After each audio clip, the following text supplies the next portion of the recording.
How's it going, guys? Welcome to Dweeb Factory. We're going to cover our top 5 of SGC. Kevin and I were there pretty much all day Saturday, Sunday, Friday. Bo was with us. It was tons of fun. Let's go and jump to our top 5. Kevin, what is our number 5? Number 5 would be Dex Life. That crew is awesome. They do so many videos on their YouTube channel about Pokemon and the science behind Pokemon, really giving a real-life application to some of these magical creatures that just exist out there in the Pokemon world. So, Kevin, I know you are a huge Pokemon fan, as you can see. Yep. I grew up with Pokemon. I watched, the Lugia movie. I watched the whole series growing up, but when they got into like 500th Pokemon Pokedex, I got out of it. Yeah, that's what everybody says. As soon as they got past Gold and Silver, everybody fell off. And that's the thing, but this panel was amazing. We are YouTubers, we're trying to be in the community of YouTube, but I didn't know about these guys, and thank you so much for ScrewAttack for putting this together, and thank you so much for Dex for presenting yourselves. You guys were amazing. We absolutely loved it. They went through scientifically exactly how Pokemon can actually work in real life, which we all think about. You know what I mean? That's something that it's kind of great. Like, how can mystical creatures act and behave in real life? And they showed us a video of one of their first episodes that was not aired. It was a rough cut of the first episode that they ever aired, and I mean, they started out kind of like we did, just shooting YouTube videos. I mean, we got the Geek House, and we're fortunate to have everything that's been provided here for us. These people just started shooting right out of the room. But the content was amazing. That was the thing for me, is that the content locked me in from the beginning. They knew what they were talking about. It sounded like Spanish to me. Kevin understood everything of it, but it sounded like Spanish to me. But I knew it was great content, and I know why they are where they are. So it was great for me as a YouTuber, and great for me as a fan of geeky stuff to see that there's somebody they can shoot from inside of their house. And as long as they have good content grow. But it was great to see like examples of Pokemon and creatures, of how the cuttlefish can adapt to Pikachu and how that can real life adaptation of that. Kevin, real quickly, you were the biggest fan. You actually got to ask them a question, and we'll show you and Sky asking them questions, one of our newest interns. But what was your overall views of that panel? I love what those guys bring to SGC, and I love what they bring to YouTube. Just a different look on things that we normally don't think about, like how Pokemon, or how like fire-type Pokemon generate the heat from inside, and actually putting real-life scientific kind of a spin to it, like it's just a fantastical world. Like, they started going over how electric eels and certain types of fish and stuff can generate electricity within their body, and how that translates over to like the electric type Pokemon. Electros was a big example that they used there. But like you were saying, they did have a Q&A portion, and I thought that a lot of the fans here had great questions. You had questions about, do Pokemon actually eat each other in the wild? Are there certain types of Pokemon that eat other types of Pokemon? Okay, so real quickly, Kevin, I told you is that like we were talking about the power of YouTube, and like how just like good content can just generate things. I binge watched Pokemon Theories on this guy's YouTube page. I'm sorry, I'll plug you later, but Pokemon Theories for like a week straight. It was like Clefairy connected to Genghis-Scar. It was like, is Genghis-Scar a Pokemon trapped inside of a Pokeball, which makes Electrobe? Like, it was like weeks along that. I even know those names only because of these videos. And it was such great content that it even intrigued me that I watched like a week's worth of all of it. It's like exactly what you said. Do Pokemon eat each other? Yes, I will watch that. It's a kid's video game, so obviously we're not going to answer that question right now. But oh, no, they do. I hope they do, because that makes real sense. Well, they did answer that question at their panel, and that's what I love about those guys being at SGC, being out there for the community. They had their whole Q&A session, and their panel was actually very informative, but also interactive. They had the big dance section to it, too, and it was just a lot of fun for everybody there. Kevin, what do we have up for number 4? Number 4 was not any certain panel or anything like that, but just the 24-hour gaming access that you can have at SGC. Just walking through the hallways, there's all kinds of arcade games, and you don't have to pay to play them. They're free. They're rigged so you can just walk up, just start playing right there. You don't have to nickel and dime it all day while you're playing. Heck, if you're there for the whole weekend, just trying to kill some time, just run up and start playing some games. You got some people out there doing DDR, working up a sweat, going crazy, putting on a show for everybody. We have some funny outtakes about the DDR, but no, that was absolutely amazing. So my wife, who's not a big gamer, who just plays, she's the console average person who just likes to play Smash Brothers or, Mario. Fair enough. She walked through that hallway and she loved it. She was like, "Oh my gosh, there's Street Fighter." I didn't even know Street Fighter was a part of her vocabulary, but she was like, "There's Street Fighter and DDR and all this stuff." And yeah, you walk up and play. It was amazing. Yeah. Every single person we talked to, that was their favorite part. Even Epic Gaming Lounge, putting on their tournament, they pulled all their PCs out of their store. So we are big fans of Epic Gaming Lounge here. The owner of Epic Gaming really pulled his whole store apart to put on an event at SGC. Yep. And it was amazing. It was over there by the Alienware truck with like DJ music playing. Yeah, some of those hardcore guys didn't like the bass bumping right behind them whenever they're trying to do that CSGO tournament. But that's fine. That means that they were actually serious, but they actually played into it. I would have been getting into it. Man.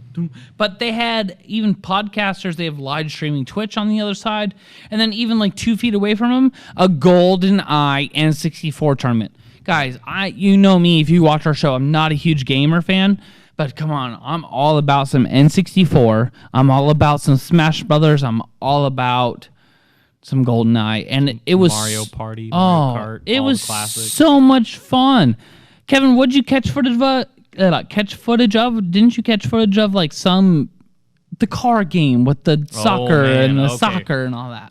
I could talk for hours about this. You got 2 seconds because we got to get to number 3. Rocket League. Go check it out. It's on Steam. It's on PS4. Go check it out. Rocket League. I was pretty impressed, and I'm not impressed by much except for Ron Burgundy.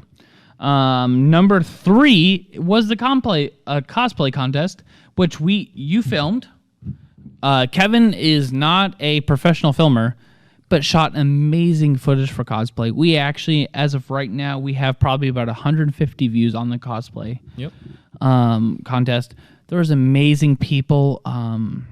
Yeah, it was a lot of fun. What was some, like, just name me a couple quick, like, your favorites. The Toothless there was incredible. We actually didn't get a lot of chances to talk to the guy who was doing the entire suit by himself. Well, you felt bad. He was like in a giant like hazmat suit by himself. Yeah. So I thought it was 2 people in there, like the 2-person horse costume. No, dude, just one dude doing the Toothless all over SGC. Some other great ones there was like Dig Dug. We had the female Kratos who actually ended up winning, and she had a great costume. She was missing the blades, but she was all decked out. No, she had the blades. I saw her with the blades when she won. The thing though, why she won was because Kratos was bald, right? Mm-hmm. But she had hair, right? But she perfectly matched her hair with like the lines, like the one red line all the way through. Yeah, that red and the whites. It was perfectly matched. Which, yeah, it was great. I'm sorry, my wife goes and gets her hair colored regularly and still doesn't love it. This girl was able to pull a perfect, like, Kratos lightning bolt through her face, up through her hair, out through the back, and it looks, like, seamless. Yeah, it was great. It was really good. Some of our other favorites were the little baby Gohan. That was everybody's favorite. It was, like, 2-year-old kid dressed as baby Gohan. I almost kidnapped him and took him back to my house, but there's silly laws that stop me from doing that. SGC's fun till the Amber Alerts start. So for me, my favorites were I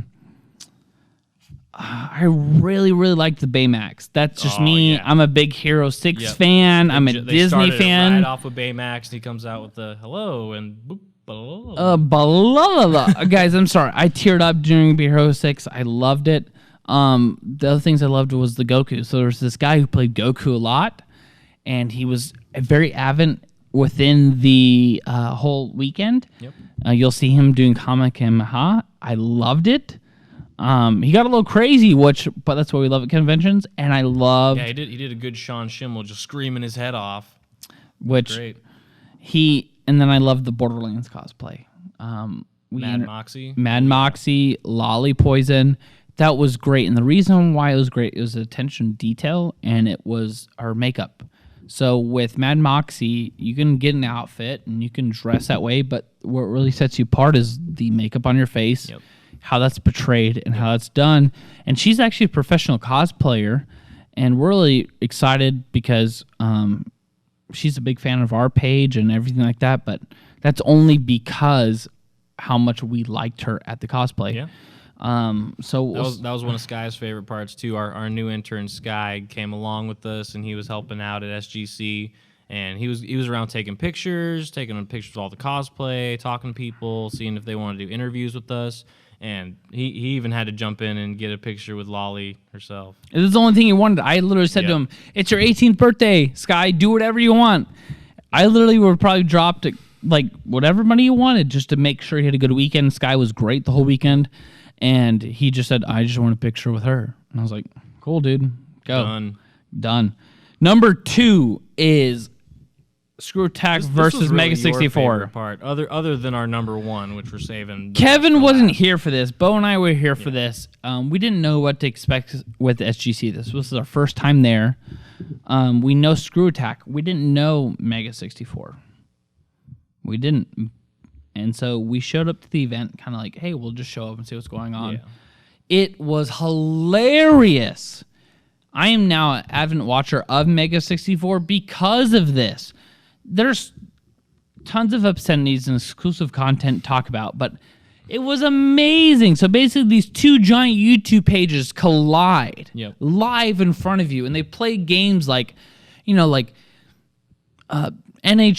Wayne Gretzky 3D on the N64. Yeah, and they play 98.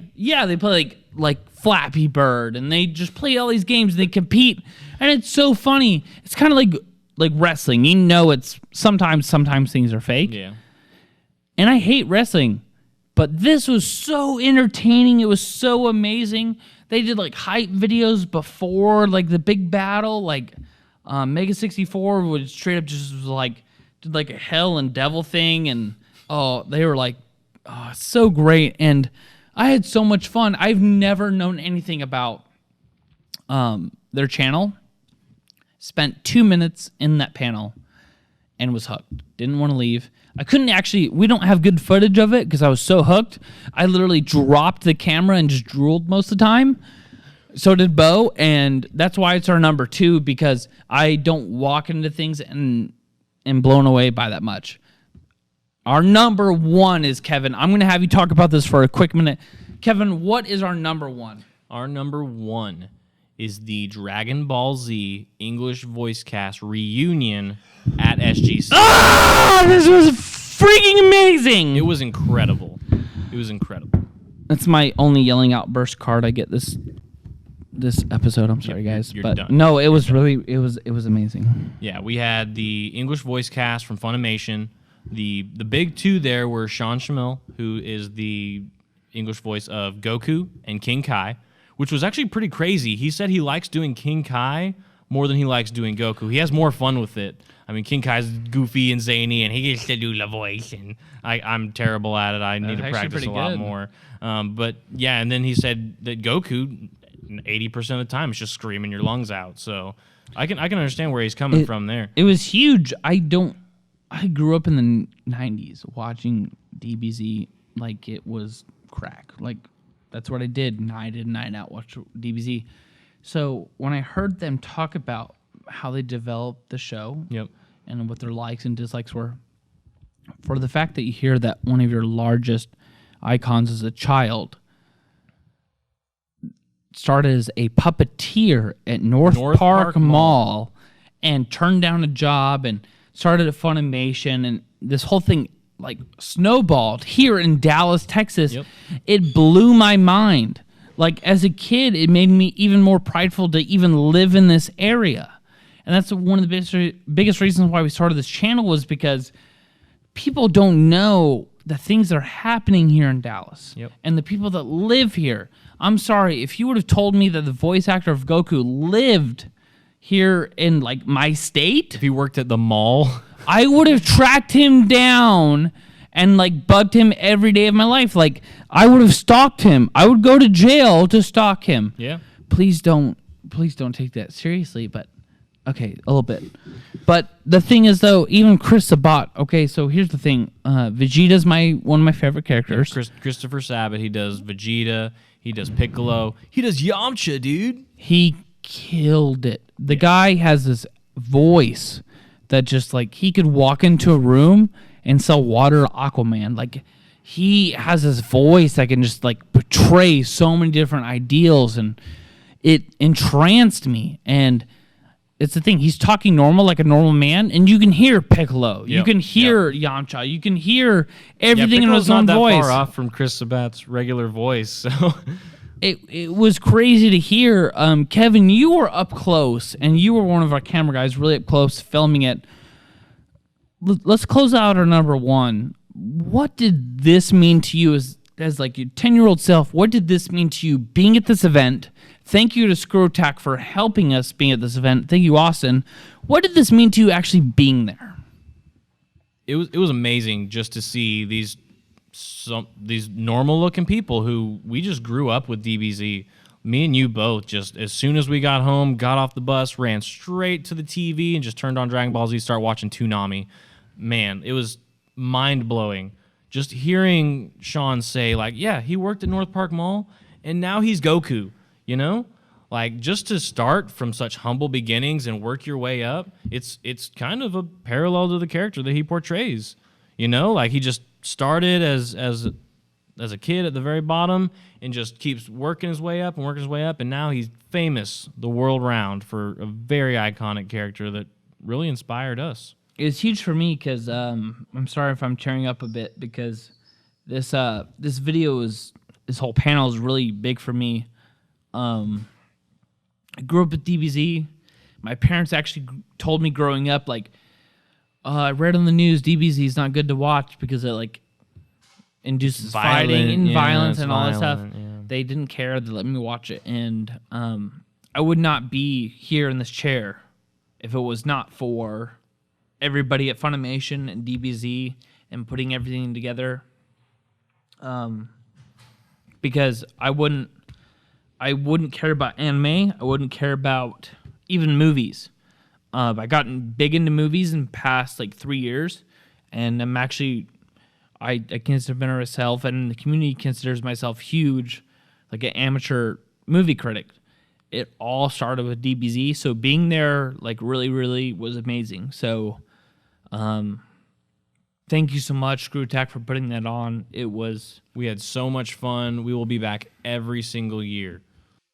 Yeah, SGC 2015. We cannot wait for next year. It was so much fun. We had a blast. Having the DBZ reunion there just brought us back to our childhood days. But that was our top 5 from SGC. We hope to see you guys next year, and we're going to have a lot of fun. Thanks for watching. Keep tuning in. Don't forget to like, comment, subscribe, and keep watching. We'll be there, guys. See you later. Thanks again for tuning in to Dweeb Factory, guys. Watch everything, comics, movies, gaming, everything that you guys love. We're here every single Thursday night here at the Geek House in Dallas, Texas. Email us at our Gmail account. Hit us up on Twitter. We'd love to hear from you guys.